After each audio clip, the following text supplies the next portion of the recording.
Hello folks, Dave Schulke here, Jim Schulke with the Twin Home Experts. We're here today in Woodland Hills and we're going to go ahead and show you what those underground sewer pipes can do to your house and your foundation and the process of replacing those pipes. That's right, we get questioned all the time. How do I find a sewer break underneath my house? Or how do I detect it? How do I repair it underneath? In this case, unfortunately, we're going to have to open up the slab. We're going to show you that process next. And all right, folks, so here we are. As you can see, there's two holes right here. And the reason why the home is being jacked up is there's some major structural cracks going on. We'll show you what that looks like inside. And as the structural company was digging down, they noticed a lot of water coming through when the kitchen was running. So what we're going to do is we're going to take this kitchen drain, which right now goes underneath the house. We're going to bring it out here and reroute it to the side and then go into the bathroom and tie into the brand new drain system there. But what we've done is confirm and verified. We didn't assume it was just the kitchen leaking. We actually went in the bathroom and we're going to fill up the shower drain, flush the toilet and run the sink to see if we're getting that leak. If we're getting that leak in the bathroom as well, then the entire system's going to have to be replaced versus just rerouting the kitchen drain. So let's go ahead and go inside the bathroom right now. We'll show you what that layout looks like. We'll fill up the shower pan. We'll come back out and verify if everything is okay or leaking. All right, so you can see the structural cracks here.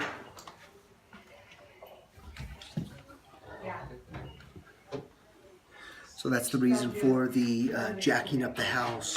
The other interesting part too is that those holes, once the drain gets fixed up, they're going to inject foam under there. With a cracked sewer system, that foam can get inside the sewer pipes. Flathead? Yeah, it's only better enough.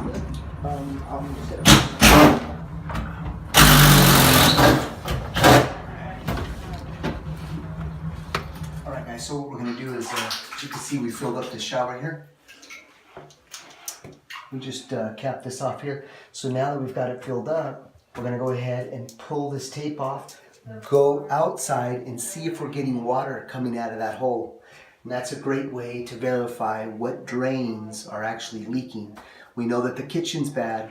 That's why we're testing this one here. Okay, so let's go ahead and take you outside. We'll pull this tape off and let's see if we get that water coming out. Okay, Juan, go ahead and pull that tape up.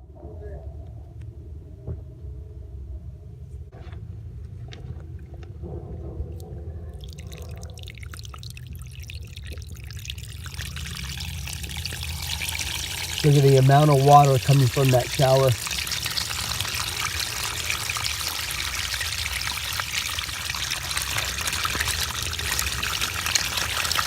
So this entire drain system underneath the house needs to be replaced.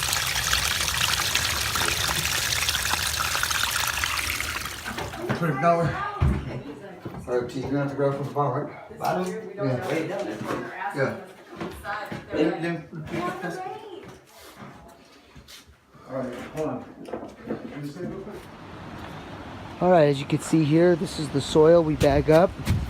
These real strong, thick bags. The concrete, which we're gonna haul away. Let's go in. This is about 5 hours later. Let's see what we've accomplished here. All right, so we've got our carpets down. We've got air scrubber. This helps keep the indoor air clean while we work. We have our plastic to cover and protect the walls. We have our zipper door here. Let's go ahead and open that up. And remember that bathroom with the vanity? Well, this is what it looks like now. We actually ended up putting plastic in the shower and use that as our storage for our soil. And then here's the old cast iron pipe. It's about 3.5 feet deep.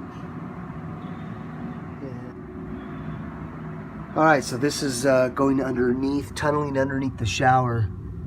And this pipe here, this is where the water was coming out of this fitting here.